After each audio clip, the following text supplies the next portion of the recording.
Yesterday, the US Federal Reserve cut its interest rate by 25 basis points. But is this cut due to political pressure or just some bad data on inflation and employment? And are more rate cuts lined up for the future? Let's find out.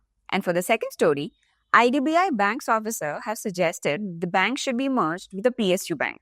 And there are talks that there are some private buyer who will also buy some stake. But why so? Let's dig deeper. Hi, this is CA Suhani Kataria, and let's begin.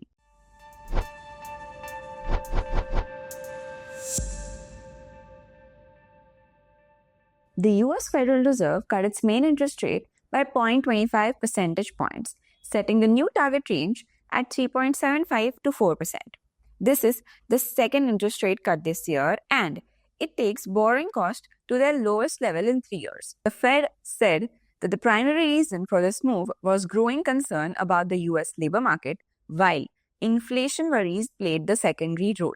The Fed explained that the job gains have slowed this year and that the unemployment rate, although still low, has edged up.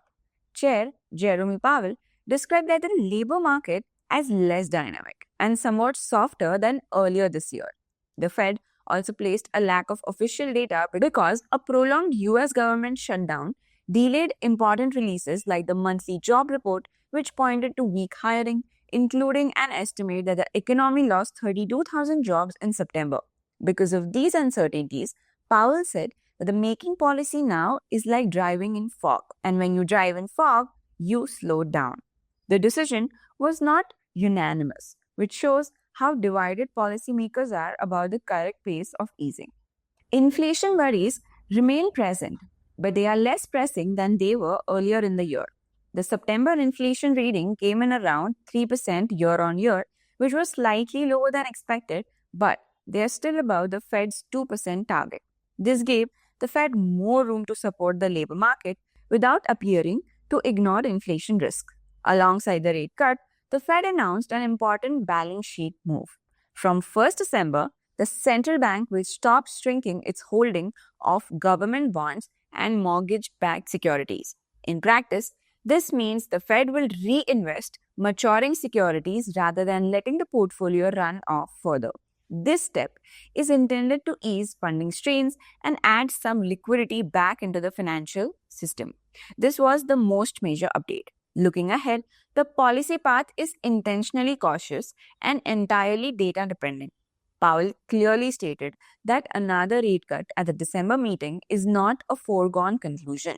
Before December, there could be several new jobs and inflation reports, and those releases could significantly change the Fed's view. Financial markets reacted in a mixed way. The Dow Jones and S&P 500 ended lower on the day, while the Nasdaq found some support from technology stock. Bond prices fell and yields rose after Powell stressed that there is no guarantee of a December cut. Investors interpreted his tone as careful and data-driven rather than an aggressively dovish, which reduced hopes for a rapid series of cuts. As for India, the 25 basis points US cut was largely anticipated and already reflected in the stock prices. This environment can support renewed FII inflows into India. Within the Indian market, financials and consumption-oriented sectors often benefit first when global liquidity improves. However, investors should remember that this is a liquidity tailwind rather than a sudden improvement in company fundamentals. So stock selection and risk management remain very important. As for the second news, IDBI Bank's officer have asked the government to merge IDBI Bank with another government-owned bank. They believe that a merger will make IDBI Bank bigger, stronger, and more efficient while keeping it under public ownership. At the same time, the official plan from the government is still to sell a majority stake in IDBI Bank to a private or strategic buyer.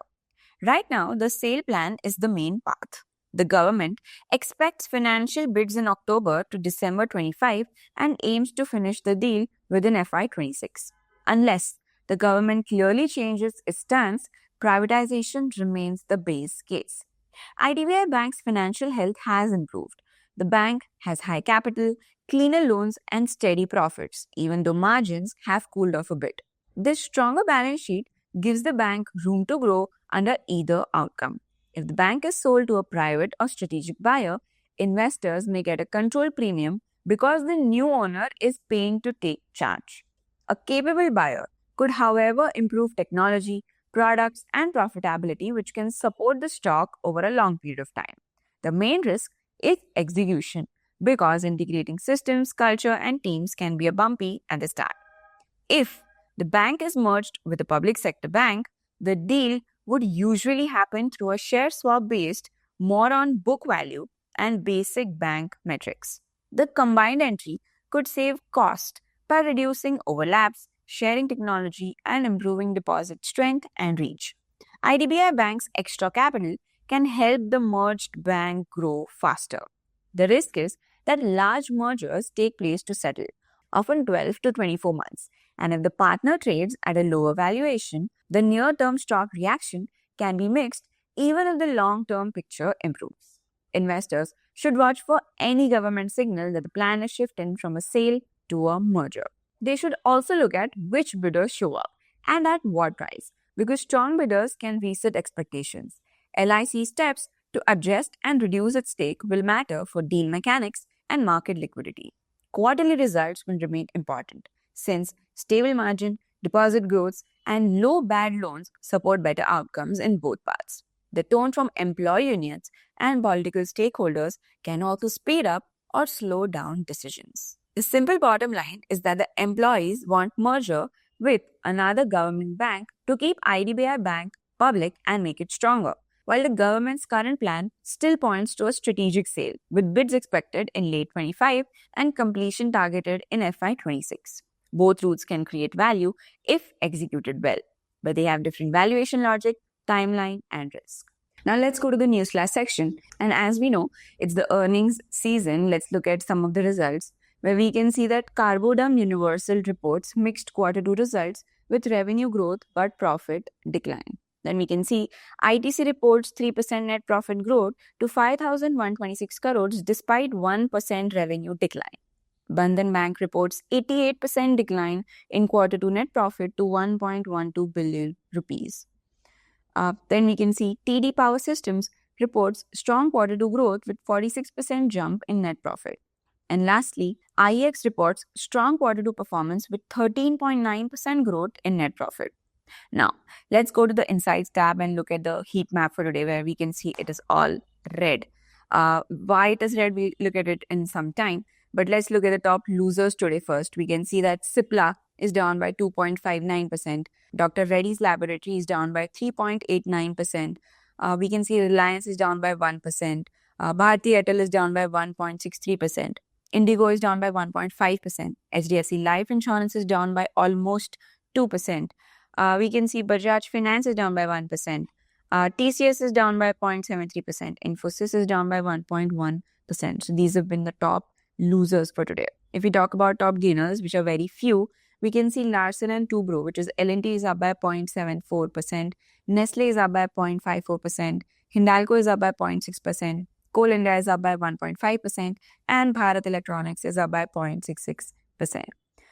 If we talk about the FI data, as of 29th October 2025, FI has sold in cash of 2,540 crores, whereas DI bought in cash of 5,692 crores.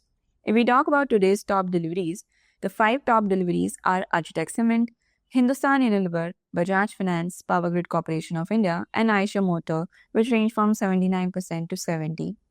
Now, if you go to Dhan charts and analyze Nifty 50 for today, we can see a big red candle has been formed. The gain that we had over the past 3 days has been fully wiped out by today's candle.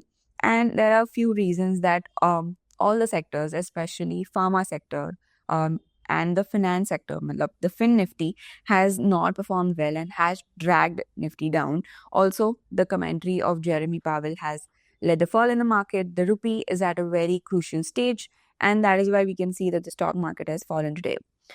Nifty opened around 25,984, which is a gap down opening of almost 100 points, made a high of 26,032, made a low of 25,845, and closed around 25,877. Nifty is down by 176 points today, but it is still above its 20 EMA and 50 EMA, and its RSI is again at 64. If we talk about Sensex, Today's was Sensex expiry, and Sensex is down by 592, almost 600 points today. Sensex opened around 84,750, made a high of 84,906, made a low of 84,312, and closed around 84,404. It is as well above its 50 EMA and 20 EMA, and its RSI is also around 63. If we talk about today's top gainers and loser in indices, only 3 indices are the top gainers, which is Nifty Midcap is up by 0.27, Nifty Realty is up by 0.04%, and CPSE is up by hardly 0.01%. Rest all the indices have closed in red. The major one being Fin Nifty, which is down by 0.77%, Private Banks is down by 0.74%, Sensex is down by 0.7%, Bank Nifty is down by 0.61%, and Pharma is down by 0.6%. That's it for today. I'll see you tomorrow. So what do you think? Will the bank merge or will there be a private sale buyout? Tell us in the comments below. Till then, like, share, and subscribe, and stay curious and stay updated. Investments in the securities market are subject to market risk. Read all the related documents carefully before investing.